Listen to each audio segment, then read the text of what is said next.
राधे कृष्णा। कार्तिक मास महत्व 35वां अध्याय। शौनक ऋषि ने पूछा, हे सूत जी, दूसरे द्वारा दिया हुआ पुण्य ही लगता है जब बिना दिए हुए भी मिल जाता है?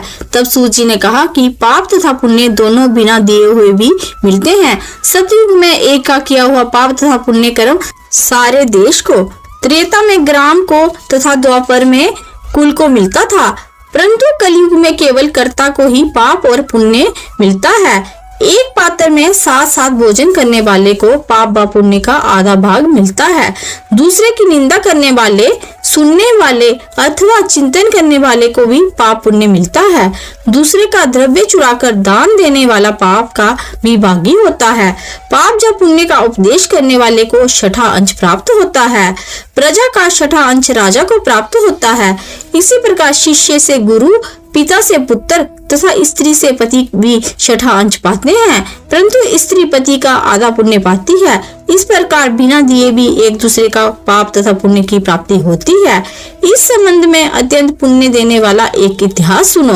प्राचीन काल में उज्जैनी नामक नगरी में धनेश्वर नाम का ब्राह्मणोचित कर्मों से रहित, ज्वारी मदिरा पीने वाला, वेश्यगामी, रस कंबल तथा खाल बेचने वाला अत्यंत पापी ब्राह्मण रहता था। वह क्रय विक्रय हेतु कई नगरों में घूमता फिरता महिष्मती नगरी में गया और वहां पर 1 मास तक ठहरा। एक दिन नर्मदा नदी के तट पर उसने जप तप करने वाले ब्राह्मणों को देखा। फिर पूर्णिमा को गो ब्राह्मण का पूजन तथा सायंकाल शिवजी का दीपदान महोत्सव भी देखा, मगर उसी रात्रि को एक सर्प ने उसे काट लिया। तब कुछ मनुष्य ने उसके मुख में तुलसी दल तथा नर्मदा का जल डाला।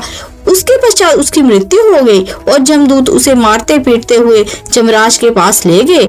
वहाँ चित्रगुप्त ने क्रोध दृष्टि से उसकी ओर देखते हुए जमराज से कहा कि महाराज, ये बड़ा पापी है, इसने जीवन भर में एक भी सत्कर्म नहीं किया है। तब जमराज ने आज्ञा दी कि पहले इसे खोलते हुए तेल के कड़ाब में डालो और उसके बाद मुदग्गरों की मार लगाकर कुंभी पाक नरक में डाल देना।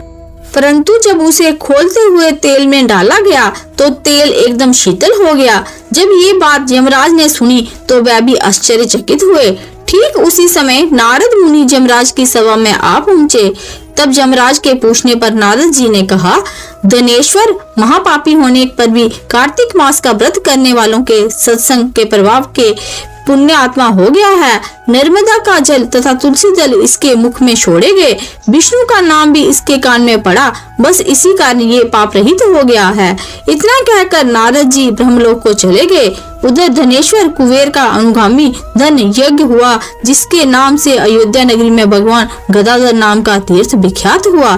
सूजी कहते हैं, किसी इच्छा से किया गया पाप गीला तथा कामना रहित पाप सूखा कहा जाता है। इस कार्तिक मास के व्रत के प्रभाव से मनुष्य द्वारा किए गए गीले तथा सूखे अर्थात सभी पाप नष्ट हो जाते हैं। हे ऋषियों, उस परम पिता परमात्मा की कृपा से ये कार्तिक मास मात्र संपूर्ण हुआ।